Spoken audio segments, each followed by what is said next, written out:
Terdakwa kasus narkoba kabur usai sidang.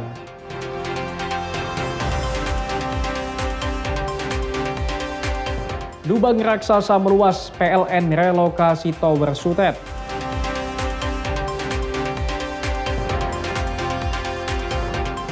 Serunya bermain kano di Danau Toska.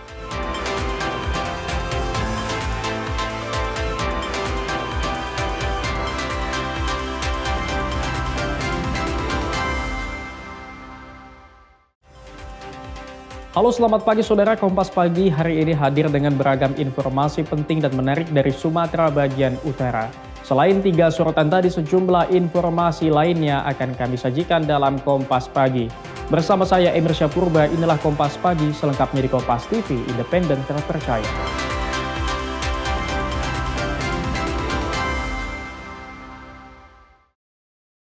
Saudara, seorang terdakwa kasus narkotika kabur usai menjalani persidangan di Pengadilan Negeri Lubuk Pakam, Kabupaten Deli Serdang, Sumatera Utara. Sebelumnya, jaksa telah menuntut terdakwa dengan hukuman mati. Inilah rekaman CCTV detik-detik petugas Pengadilan Negeri Lubuk Pakam saat menghentikan seorang terdakwa kasus narkotika yang kabur setelah menjalani persidangan. Pelaku kabur menggunakan sepeda motor yang diduga dikendarai temannya. Kepala Seksi Intelijen Kejari Deli Serdang Andi Sitepu bilang setelah sidang selesai terdakwa akan dikembalikan ke lapas. Namun tiba-tiba terdakwa berontak dan berhasil melepaskan borgol dan kabur. Saat ini Kejari Deli Serdang bersama polisi masih mencari keberadaan terdakwa Syalihin GP alias Lihin yang berhasil kabur. Sebelumnya terdakwa yang tersangkut kasus 214 kg ganja ini dituntut hukuman mati. Irwansyah berhasil diamankan, sedangkan Salihin yang sudah terlebih dahulu kabur, begitu dalam pengejaran, ternyata di depan ada sepeda motor sebanyak dua sepeda motor yang ada di situ. Si Salihin ini langsung naik ke atas sepeda motor, dilakukan pengejaran oleh petugas kita. Namun akhirnya kehilangan jejak. Tim Liputan Kompas TV Deli Serdang, Sumatera Utara. Saudara, seorang residivis kasus narkoba di Pekanbaru Riau diringkus usai berupaya menyelundupkan 1 kardus narkoba jenis ganja yang dibawa dari Aceh. Pelaku tak berkutik saat tim Subdit 3 Ditres Narkoba Polda Riau menangkapnya saat membawa 1 kardus berisi ganja di Jalan Naga Sakti, Kecamatan Bina Widya, Pekanbaru Riau. Pelaku mengaku sebagai kurir karena tergiur imbalan Rp500.000. Pelaku menyebut 4 bungkus ganja ini rencananya akan diedarkan di Pekanbaru. Kini pelaku terancam hukuman maksimal 20 tahun penjara. Kita amankan dan kita geledah dan kita dapati narkotika jenis ganja yang berada di dalam kotak bus Sarini itu sekitar 4 pack yang berisi ganja. Rencana mau dibawa ke mana? Rencananya akan disebarkan di Pekanbaru saja. Ganja otot atau ganja apa kok? Asli ganja kan? Citra Indriani, Kompas TV, Pekanbaru Riau. Saudara, salah satu markas organisasi kemasyarakatan di kawasan Medan Sunggal digerebek polisi. Penggerebekan dilakukan karena tempat tersebut digunakan sebagai lokasi judi. Markas Ormas tingkat kecamatan yang berada di Jalan Tapian Nauli bertuliskan kantor sekretariat PAC Grip Jaya Kecamatan Medan Sunggal ini digerebek petugas unit reskrim Polsek Sunggal. Menyusul adanya informasi yang menyebut terdapat praktik perjudian konvensional di dalamnya. Saat petugas datang didapati 4 orang yang terlibat dalam praktik perjudian jenis tembak ikan. Pelaku diantaranya seorang bandar sekaligus kasir, penjaga gerbang, dan 2 pemain. Dari lokasi, petugas mendapati 1 mesin judi jenis tembak ikan yang masih dalam kondisi menyala. Kapolres Tabes Medan Komisaris Besar Polisi Jian Calvin Simanjuntak mengungkapkan praktik perjudian di markas Ormas ini telah berjalan selama 3 bulan terakhir. Dalam praktiknya tidak sembarang pemain judi bisa bermain di lokasi. Sebab hanya orang-orang tertentu yang mengetahui sandi khusus dan harus menyebutkan nama kasir atau bandar agar bisa masuk ke markas ormas untuk bermain judi. Polsek Sunggal berhasil mengungkap praktek perjudian. Ironisnya, praktek perjudian ini berada di dua ruko yang diduga merupakan sekretariat PAC salah satu ormas tingkat PAC Medan Sunggal. Dan dalam kasus ini polisi memburu ketua ormas kecamatan karena diduga turut terlibat dalam praktik perjudian ini. Selain itu, salah satu pelaku lagi yang merupakan istri ketua ormas yang diduga memiliki keterlibatan. Ferry Irawan, Kompas TV, Medan, Sumatera Utara. Saudara, 5 orang pelaku pengedar pil ekstasi digerebek polisi di rumah indekos Jalan Dagang, Kelurahan Kampung Tengah, Kecamatan Sukajadi, Kota Pekanbaru, Riau. Puluhan butir ekstasi disita.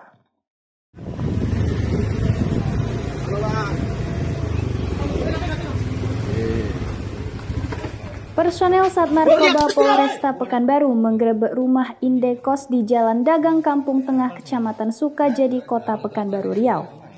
Dalam penggerebekan ini, petugas menemukan puluhan butir pil ekstasi dan 5 orang terduga pelaku di lantai 1 dan 2 rumah kos. 2 dari 5 pelaku diduga mantan personel Polri. Keberadaan pelaku yang telah meresahkan warga sekitar ini membuat petugas langsung turun ke lokasi. Selain mendapati pil ekstasi, petugas juga mendapati uang hasil transaksi, bong alat hisap sabu, dan plastik berisi sabu. Berhasil mengamankan 5 orang, terdiri dari 1 orang perempuan yang berinisial PR, kemudian 4 orang laki-laki yang berinisial RO, PI, FA, dan J5.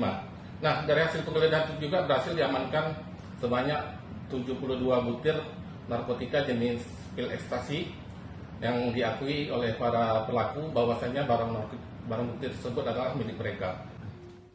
Seluruh pelaku dan barang bukti sudah diamankan di Polresta Pekanbaru dan dilakukan pemeriksaan intensif. Sawino Ardi, Kompas TV, Pekanbaru, Riau. Saudara, warga di 3 desa Kabupaten Mandailing Natal resah 2 ekor beruang madu muncul di lahan perkebunan dekat pemukiman warga. Beginilah rekaman ponsel milik warga desa setelah kemunculan 2 hewan beruang di lahan perkebunan karet dan durian di desa Huta Tonga, Angin Barat, Kecamatan Tambangan, Mandailing Natal, Sumatera Utara, Senin pagi kemarin. 2 ekor beruang berukuran cukup besar terlihat melintas di tengah lahan perkebunan milik warga desa. Kemunculan beruang ini sudah sepekan terakhir, membuat sebagian warga ketakutan dan terpaksa mengurangi aktivitas di kebun. Zulkarnain, pemilik kebun karet, menyebut beruang pertama kali terlihat sedang mencari makan di bawah batang pohon durian miliknya tak jauh dari pemukiman warga. Tak hanya itu, dugaan bekas cakaran beruang juga terlihat di beberapa batang pohon durian. Di situlah beruang itu, Nah, di situ 2 ekor dia kan. Kurasa mungkin yang kesiangan entah kenapa gitu kan. Waktu itu kan saya mau nengok durian sini kan. Nengok durian yang jatuh kan. Tiba-tiba sampai situ saya kan tengok udah ada beruang di sini kan. Mundur lah ke belakang kan. Terus sempat juga aku rekam kan. Pergi ke pondok kan, aku ambil HP, aku rekam. Terus beruangnya naik ke atas kan. 2 ekor beruangnya. Ngapain beruangnya di sini, Bang? Ngambil buah, nyari buah atau seperti apa? Kurasa karena musim durian itu ngambil apa sih, makan durian itu kan. Ngambil nyari makan. Beruang kan ya suka juga sama durian kan. Ada berapa? Kini warga di 3 desa yang berdekatan dengan lokasi masih takut untuk beraktivitas. Warga berharap pihak terkait dapat segera turun dan mencari solusi atas kemunculan hewan beruang dekat pemukiman warga tersebut. Khairul Bazar, Kompas TV, Mandailing Natal, Sumatera Utara. Lubang raksasa meluas, PLN relokasi Tower Sutet. Saksikan usai jeda.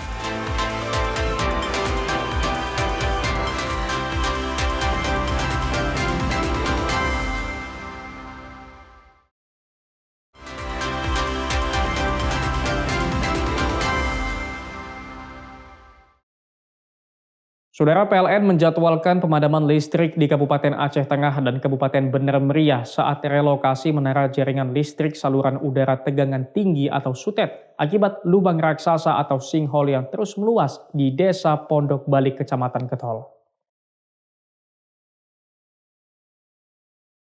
Relokasi menara SUTET dilakukan guna mencegah menara amblas akibat longsor. PLN akan melakukan pemadaman secara bertahap di Kabupaten Aceh Tengah dan Bener Meriah. Sinkhole yang muncul di Desa Pondok Balik, Aceh Tengah terus mengalami perluasan hingga akses lintas di wilayah tersebut terputus total. Akan melaksanakan beberapa pemadaman yang akan kami laksanakan di siang hari dari jam 8 mungkin sekitar sampai dengan jam 4 sore. Kami harapkan masyarakat untuk tidak perlu risau dan waspada. Untuk kelistrikan malam hari tetap akan kita maksimalkan dan tetap akan nyala sampai dengan besok harinya. Tim Liputan Kompas TV. Saudara, 2 bulan pasca banjir besar menerjang Dusun Pasi, Desa Alukuta, Kecamatan Jangka, Kabupaten Biren, Aceh, warga masih tinggal di lokasi pengungsian. Puluhan rumah warga dilaporkan hilang tersapu banjir beberapa waktu lalu.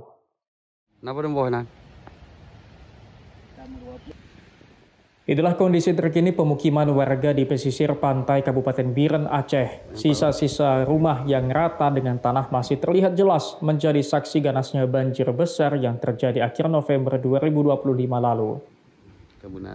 Sesekali warga kembali ke lokasi pemukiman lama menatap puing-puing rumah mereka. Sebanyak 31 kepala keluarga atau 162 jiwa kini masih bertahan di tenda pengungsian. Mereka menjalani hari-hari dalam barak sempit dengan kondisi serba keterbatasan. Mereka mengaku tak mampu lagi untuk membangun kembali rumah mereka. Seluruh harta benda hanyut dan hilang diterjang banjir. Mereka hanya dapat berharap dari bantuan pemerintah.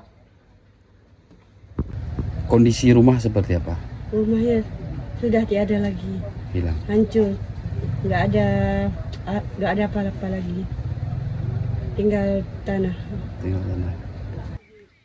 Sementara Bupati Biren Muklis menyebutkan korban banjir dengan rumah rusak berat atau hilang total akan mendapatkan dana tunggu hunian atau DTH.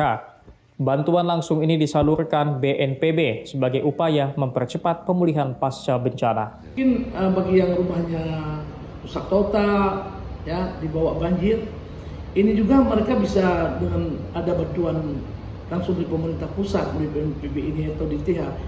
Apakah mereka bisa menyewakan tempat tinggal atau apa, mungkin dengan dana ini bisa digunakan, atau tinggal di tempat saudara, bisa dana ini bisa disimpan untuk kebutuhan lain, apalagi yang beberapa hari lagi kita akan menghadapi bulan Ramadan. Pemerintah daerah berharap seluruh korban banjir di Kabupaten Biren dapat segera bangkit dan pulih, terlebih dalam menyongsong datangnya bulan suci Ramadan. Raja Umar, Kompas TV, Biren, Aceh. Saudara, kondisi sekolah yang masih terendam lumpur memaksa siswa dan guru di SMP 1 Murah 2 Pidijaya belajar di dalam tenda. Bahkan siswa dan guru bekerja sama menggotong dan memasang tenda agar bisa belajar. Siswa dan guru di SMP Negeri 1 Murah 2 Pidijaya ini mempersiapkan fasilitas berupa tenda untuk kegiatan belajar mengajar. Tenda ini digunakan sebagai pengganti ruangan kelas yang porak-poranda karena bencana banjir besar akhir November lalu. Mereka dengan semangat menggotong tenda yang sudah dirakit dan membawanya ke lokasi yang sudah dibersihkan dan diratakan oleh alat berat. Dengan baju seragam bantuan relawan kemanusiaan, mereka sudah mulai menjalani proses belajar. Jadi selama 2 bulan ini kami lebih ke pendalaman ke anak-anak, penyembuhan traumanya terhadap bencana banjir yang terjadi pada 24 November 2025 kemarin, Pak. Jadi selama ini kita belajar, gurunya aktif datang, tapi bukan langsung ke materi. Memang kita lebih untuk anak-anak nih paham bagaimana menyikapi nanti bencana ke depan. Habis itu jangan terlalu berlarut. Kalau misal mereka di rumah terus kan, Pak, kasihan juga. Mental mereka kan semakin ciut anak-anak nih. Jadi ketinggalan juga pendidikan-pendidikan. Tapi kalau dengan bertemu seperti ini mereka benar-benar bisa berwawasan lebih lagi nanti begitu. Oke, kalau kondisi anak-anak sendiri gimana selama selama 2 bulan ini? Kalau kondisi anak-anak alhamdulillah mulai sehat gitu ya Pak ya. Untuk tempat tinggal mereka masih ada di pengungsian, jadi alhamdulillah kami juga udah dapat bantuan baju. Jadi mulai minggu ini kami terapkan anak-anak yang udah kami berikan baju untuk menggunakan baju seragam begitu Pak. Tapi memang belum semuanya merata dapat karena kemarin masih bertahap yang dibagikan. Oke. Walau penuh tantangan, tenaga pengajar tetap menyemangati para siswa untuk tetap bersekolah walaupun di tengah keterbatasan dan fasilitas seadanya. Mustajab Iwan Sudirja, Kompas TV, Pidijaya, Aceh. Saudara, bangunan sekolah SMK Negeri 2 Karangbaru di Aceh Tamiang belum diperbaiki. Kondisi bangunan sekolah masih dipenuhi lumpur. Akibatnya, kegiatan sekolah belum kembali normal. Hingga kini aktivitas di SMKN 2 Karangbaru, Aceh Tamiang belum kembali normal. Belum ada ruangan yang bisa digunakan untuk proses belajar mengajar.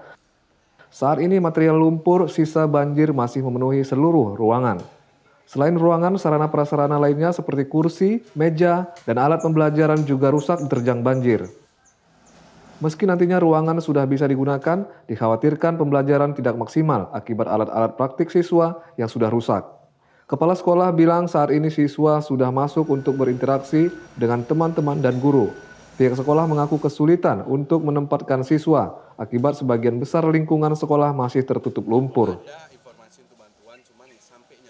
Tidak mungkin kita apelkan anak-anak di tengah lumpur kan. Jadi itu yang sedang kita usahakan. Jadi kebutuhan awalnya itu kalau versi saya itu saya menganggap itu mereka itu seragam mereka. Memang nggak ada lagi yang seperti Mas lihat ada yang duduk berapa orang yang memang udah datang itu nggak memiliki seragam sama sekali. Cuman sudah ada iming-iming janji dari pemerintah itu sudah dikirim katanya untuk paket school kit untuk anak-anak. Pembersihan di sekolah ini masih terus dilakukan oleh guru dan relawan yang bertugas. Alat berat juga sudah terlihat untuk mempercepat upaya pembersihan, salah satunya untuk mengeluarkan material lumpur dari lingkungan sekolah. Emir Syahpurba, Roganda Malau, Kompas TV, Aceh Tamiang, Aceh. Saudara, Kementerian Sosial akan segera salurkan bantuan bagi korban bencana alam Sumatera. Data sementara terdapat 1.000 lebih warga yang akan dapat bantuan dalam bentuk uang tunai. Menteri Sosial Saifullah Yusuf atau Gus Ipul saat kunjungan ke Deli Serdang menyebut Kementerian Sosial akan segera menyalurkan langsung bantuan sosial bagi penyintas bencana banjir dan longsor di Sumatera. Bantuan uang tunai tersebut diserahkan langsung untuk ahli waris korban yang meninggal dunia dan korban yang mengalami luka-luka. Menteri Sosial Saifullah Yusuf bilang bantuan uang tunai bagi korban yang meninggal dunia sudah diserahkan langsung ke ahli waris sebesar 15 juta rupiah. Sedangkan untuk korban yang luka berat masih tahap pendataan dan nantinya akan mendapatkan bantuan uang sebesar 5 juta rupiah. Sehari itu sesuai arahan Presiden ada juga dukungan santunan kepada ahli waris yang meninggal dan juga yang luka-luka berat. 15 juta kepada ahli waris yang meninggal dan 5 juta bagi yang luka-luka berat. Ini yang sedang kita salurkan. Salah satunya di sini tadi. Di sini sudah kita salurkan kepada 16 ahli waris. Kemarin saya ke Aceh Utara menyalurkan lebih dari 200 ahli waris. Jadi ini terus mengalir setelah ahli warisnya ditetapkan oleh bupati atau wali kota. Jadi Kementerian Sosial juga akan memberikan bantuan untuk pemberdayaan sosial dalam kerangka pemulihan ekonomi bagi masyarakat terdampak bencana. Dedi Rizky Ginting, Kompas TV, Deli Serdang, Sumatera Utara.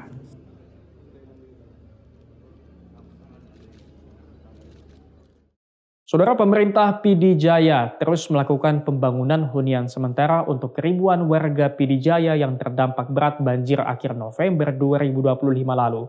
Progres pembangunan sudah berjalan 50% dari jumlah target Huntara. Saat ini sudah 700 Huntara di Pidijaya yang sudah dibangun dan sedang dalam proses pengerjaan. Kata Bupati sudah 50% dari jumlah target Huntara yang dibangun saat ini, dengan jumlah rumah warga yang rusak parah sebanyak 1.700 rumah lebih. Dari data pemerintah Pidijaya, BNPB saat ini sudah membangun 380 unit Huntara di sejumlah gampong. Danantara membangun 162 unit, dan Dompet Duafa membangun 63 unit serta jumlah hunian lain yang sedang dikerjakan oleh Kementerian Pekerjaan Umum. Pada saat ini sudah menyelesaikan pembangunan huntara kepada masyarakat yang terdampak daripada bencana banjir bandang dan tanah longsor di Kabupaten Pidijaya ini. Alhamdulillah hari ini sudah kami selesaikan lebih kurang sekitar 776 huntara yang akan kita peruntukkan kepada masyarakat yang terdampak langsung dari bencana banjir bandang ini. Insya Allah kami usahakan dengan maksimal mereka bisa menempati sebelum bulan Ramadan. Tapi hingga kini huntara yang sudah selesai dikerjakan masih belum ditempati oleh warga karena masih membutuhkan waktu verifikasi kembali. Bupati menargetkan sebelum Ramadan nanti seluruh huntara selesai dikerjakan dan warga sudah dapat pindah ke hunian sementara. Mustajab, Iwan Sudraja, Kompas TV, Pidijaya. Serunya bermain kano di Danau Toska, saksikan usai jeda.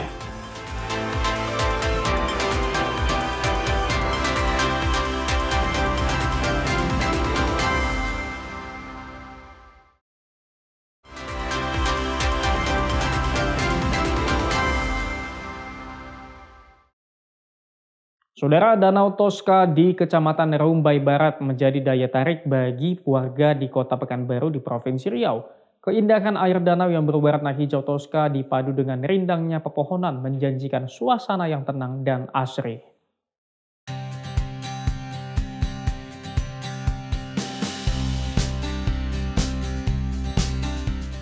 Siapa yang menduga danau dengan air kehijauan ini dulunya hanya sebuah kolam pancing.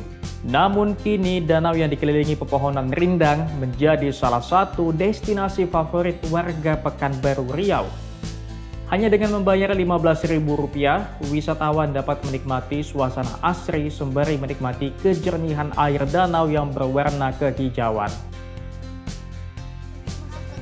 Untuk memanjakan pengunjung, pengelola Danau Toska menyediakan kano transparan yang dapat digunakan pengunjung berkeliling danau sembari memberi makan ikan.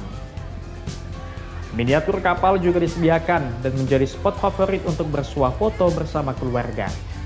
Ide itu berawal dari pengelola menginginkan adanya tempat wisata di Kota Pekanbaru yang sama dengan wisata di Sumatera Barat dengan nuansa sejuk dan warna airnya bagus. Banyak pengunjung yang berasal dari berbagai daerah di Riau maupun dari luar Provinsi Riau datang ke lokasi ini untuk berkumpul dan menikmati serunya menikmati Danau Toska.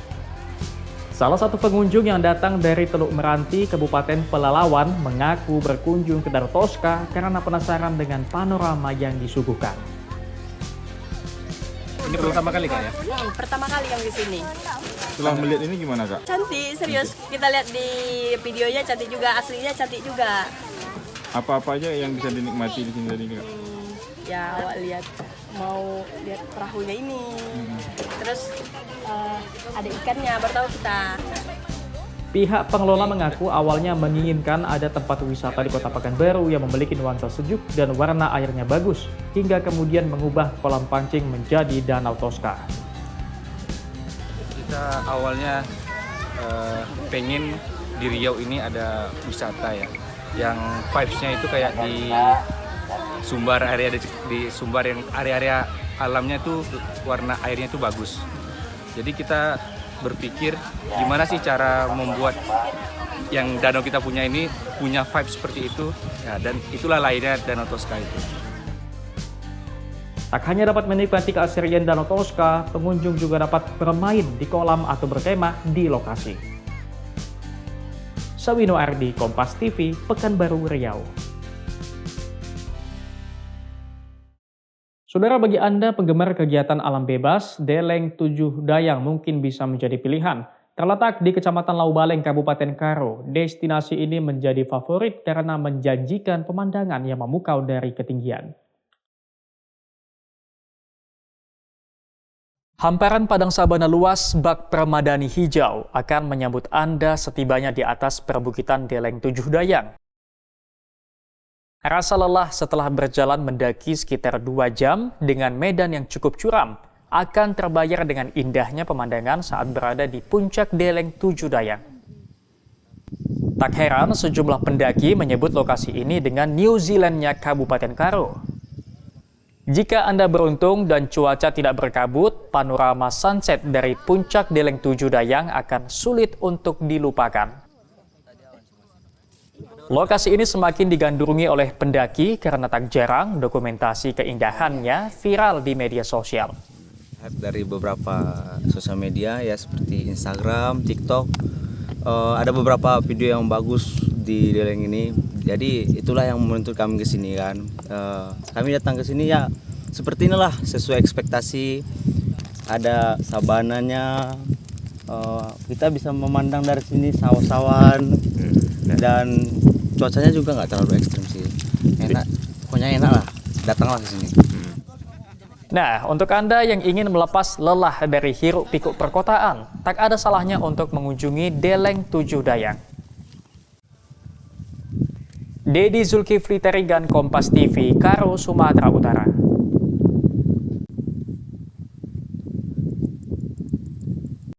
Saudara, Suaka Marga Satwa Karanggading di Kabupaten Langkat menjadi destinasi wisata alam yang menawarkan keindahan serta keanekaragaman flora dan fauna yang unik.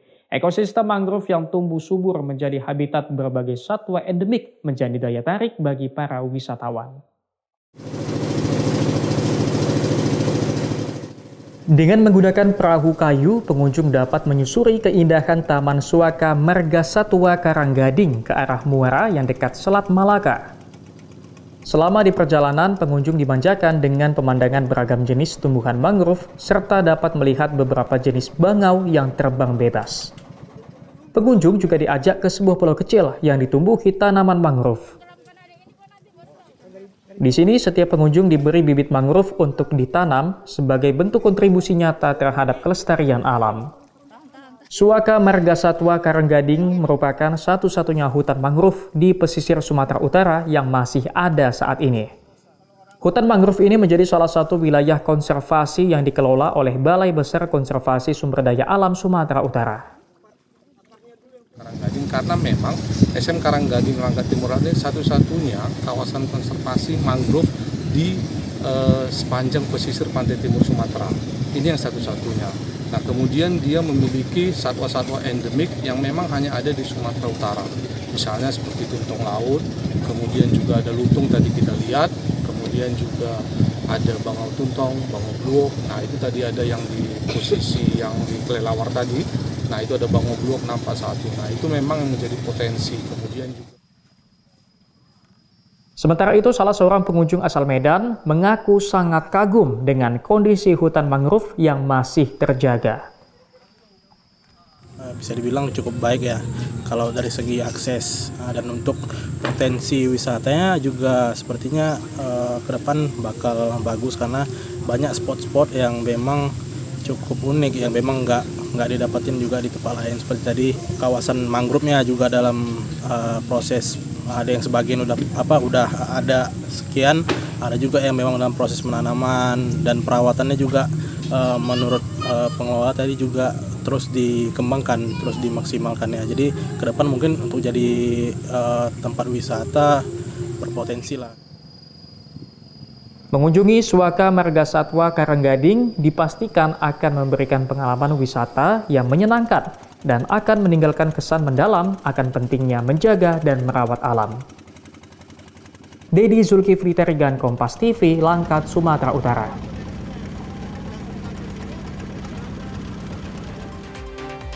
Safari John Hartman ke klub-klub Liga Domestik, saksikan usai jeda.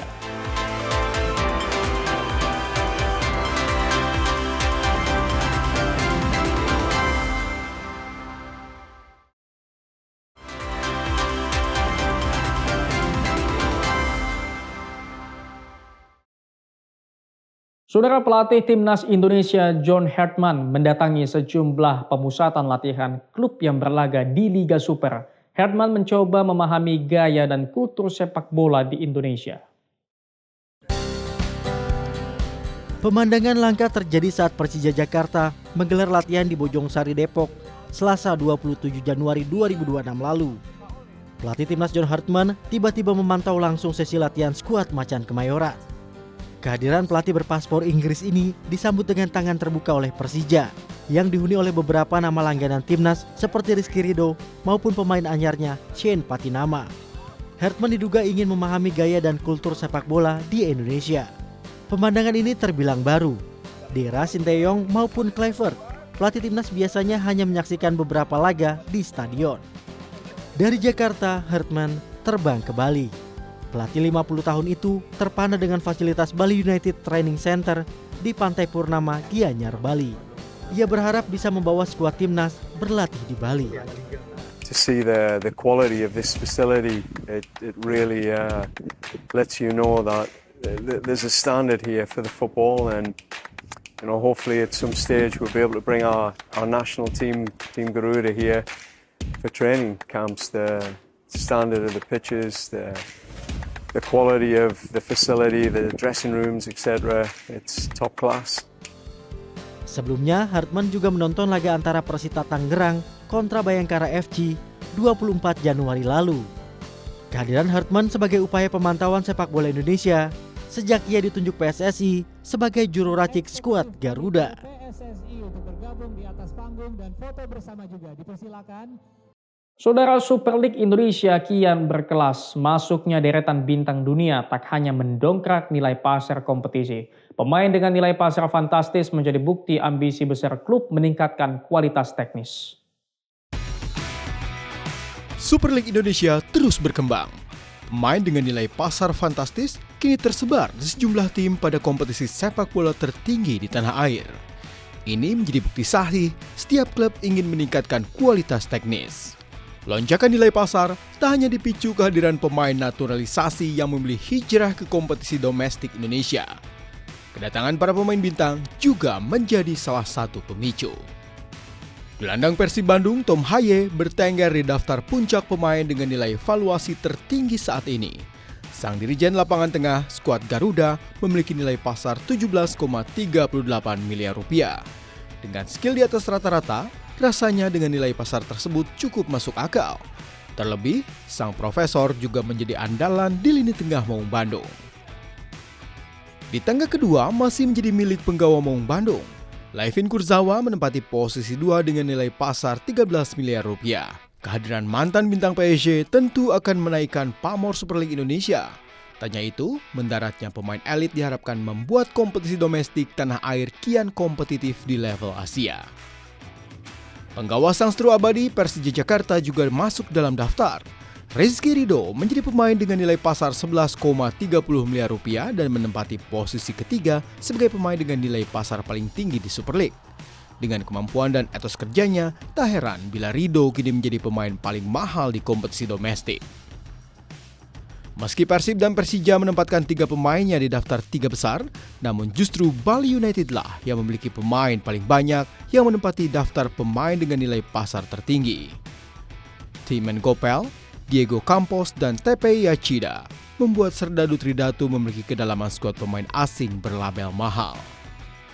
Masuknya pemain Borneo FC Mariano Peralta dalam daftar menunjukkan kekuatan finansial kian merata di klub papan atas kompetisi kasta tertinggi tanah air.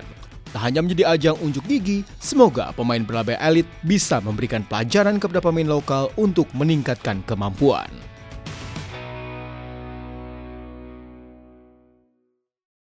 Saudara, Indonesia telah mengajukan bidding untuk menjadi tuan rumah Piala Dunia Futsal 2028.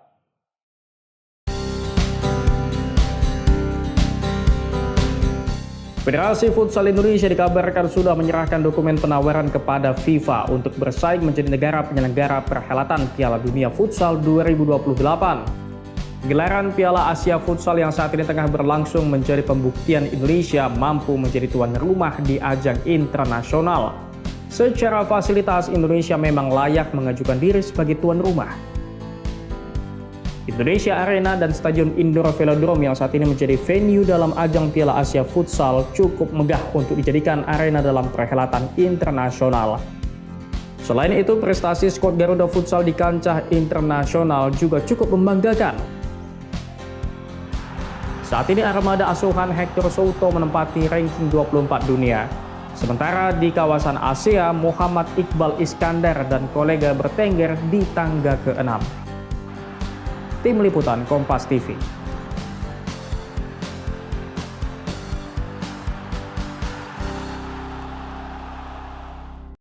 Saudara, PB Jarum gelontorkan bonus dengan total Rp512.700.000 untuk pebulu tangkis berprestasi sepanjang tahun 2025.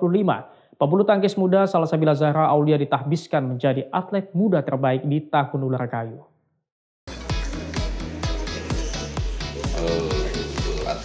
...47 pebulu tangkis mendapatkan apresiasi berkat prestasi yang ditorehkan di level nasional, internasional, dan peringkat terbaik BWF. Pada kategori atlet U17 dan U19 yang berjumlah 47 atlet, diberikan bonus dengan total nominal Rp101.700.000. Pasangan ganda campuran Rehan Noval Kusharyanto, Gloria Emanuel Wijaya mendapatkan apresiasi usai menembus peringkat 15 BWF per 31 Desember 2025. Serta pasangan Bobby Setiabudi melatih Deva Oktavianti yang meraih peringkat 39 BWF per 31 Desember 2025. Sementara Salsabila Zahra Aulia yang bermain di sektor ganda putri dan campuran taruna ditahbiskan menjadi pebulu tangkis muda terbaik 2025. Kembali kepada misi dasar kita adalah regenerasi ya. Dan itu acara penghargaan hari ini pun kita lakukan sebagai suatu kesinambungan. Artinya kalau regenerasi kan kita selalu mempersiapkan atlet-atlet pelapis yang bisa bersaing di tingkat dunia untuk kebanggaan Indonesia. Jadi ke depannya juga kita kan selalu melakukan ini secara konsisten dengan harapan kita selalu melahirkan atlet-atlet bulu tangkis Indonesia yang bisa kita sumbangkan ke pelatnas. Dapat apresiasi seperti ini pasti pengen upgrade diri jadi lebih baik dan lebih semangat lagi sih. Terdekat, para atlet U19 di bawah binaan PB Jarum akan mengikuti Seleknas 2026 3 hingga 7 Februari. Disusul sirkuit nasional A, U17, U19, dan Dewasa di Surabaya 13 sampai 18 April. Rini Tadiken, Andika Pratama, Kompas TV, Jakarta. Pemerintah segera salurkan bantuan untuk korban bencana. Saksikan usai jeda.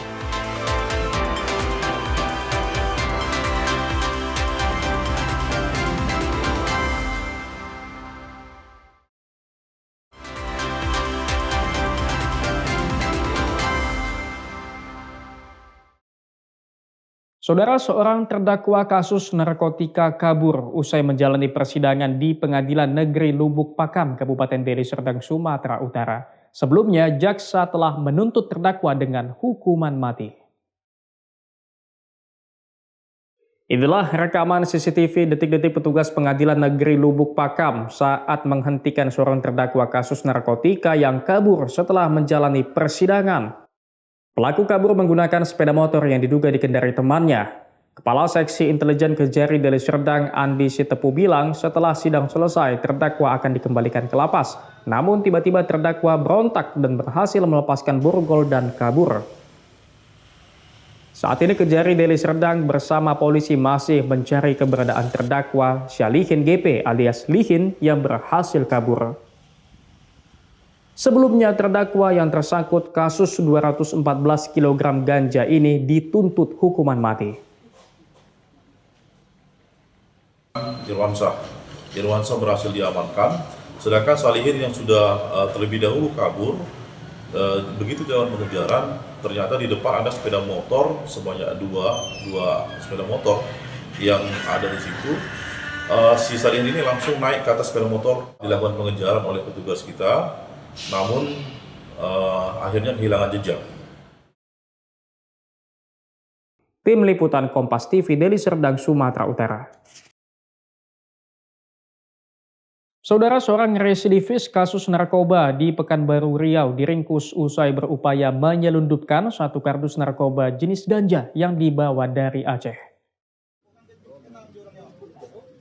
Pelaku tak berkutik saat tim Subdit 3 Ditres Narkoba Polda Riau menangkapnya saat membawa satu kardus berisi ganja di Jalan Naga Sakti, Kecamatan Bina Widya, Pekanbaru Riau. Pelaku mengaku sebagai kurir karena tergiur imbalan Rp500.000. Pelaku menyebut 4 bungkus ganja ini rencananya akan diedarkan di Pekanbaru.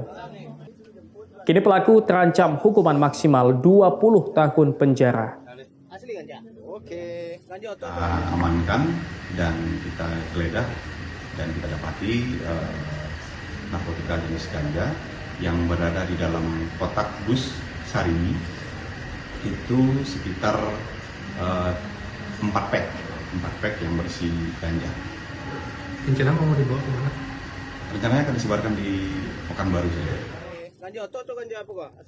Citra Indriani, Kompas TV, Pekanbaru Riau.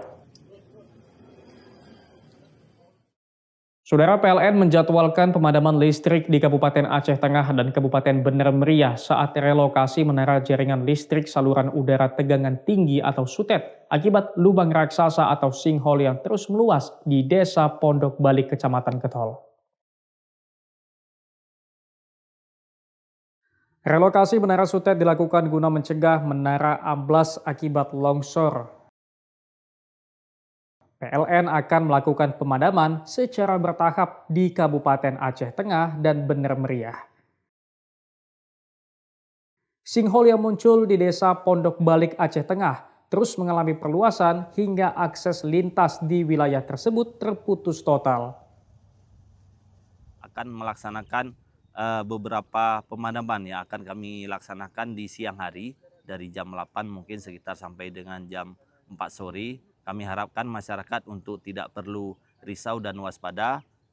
Untuk kelistrikan malam hari tetap akan kita maksimalkan dan tetap akan nyala sampai dengan besok harinya. Tim Liputan Kompas TV. Saudara, Kementerian Sosial akan segera salurkan bantuan bagi korban bencana alam Sumatera. Data sementara terdapat 1.000 lebih warga yang akan dapat bantuan dalam bentuk uang tunai. Menteri Sosial Saifullah Yusuf atau Gus Ipul saat kunjungan ke Deli Serdang menyebut Kementerian Sosial akan segera menyalurkan langsung bantuan sosial bagi penyintas bencana banjir dan longsor di Sumatera. Bantuan uang tunai tersebut diserahkan langsung untuk ahli waris korban yang meninggal dunia dan korban yang mengalami luka-luka. Menteri Sosial Saifullah Yusuf bilang bantuan uang tunai bagi korban yang meninggal dunia sudah diserahkan langsung ke ahli waris sebesar 15 juta rupiah. Sedangkan untuk korban yang luka berat masih tahap pendataan dan nantinya akan mendapatkan bantuan uang sebesar 5 juta rupiah. Sehari itu sesuai arahan Presiden ada juga dukungan santunan kepada ahli waris yang meninggal dan juga yang luka-luka berat. 15 juta kepada ahli waris yang meninggal dan 5 juta bagi yang luka-luka berat. Ini yang sedang kita salurkan. Salah satunya di sini tadi. Di sini sudah kita salurkan kepada 16 ahli waris. Kemarin saya ke Aceh Utara menyalurkan lebih dari 200 ahli waris. Jadi ini terus mengalir setelah ahli warisnya ditetapkan oleh bupati atau wali kota.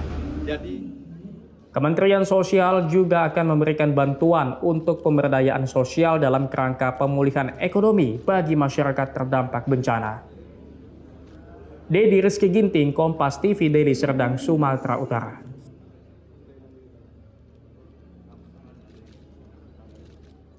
Sampai di sini Kompas Pagi hari ini. Anda bisa menyimak video tayangan kami di kompas.tv atau menyaksikan siaran langsung via streaming di kompas.tv/live.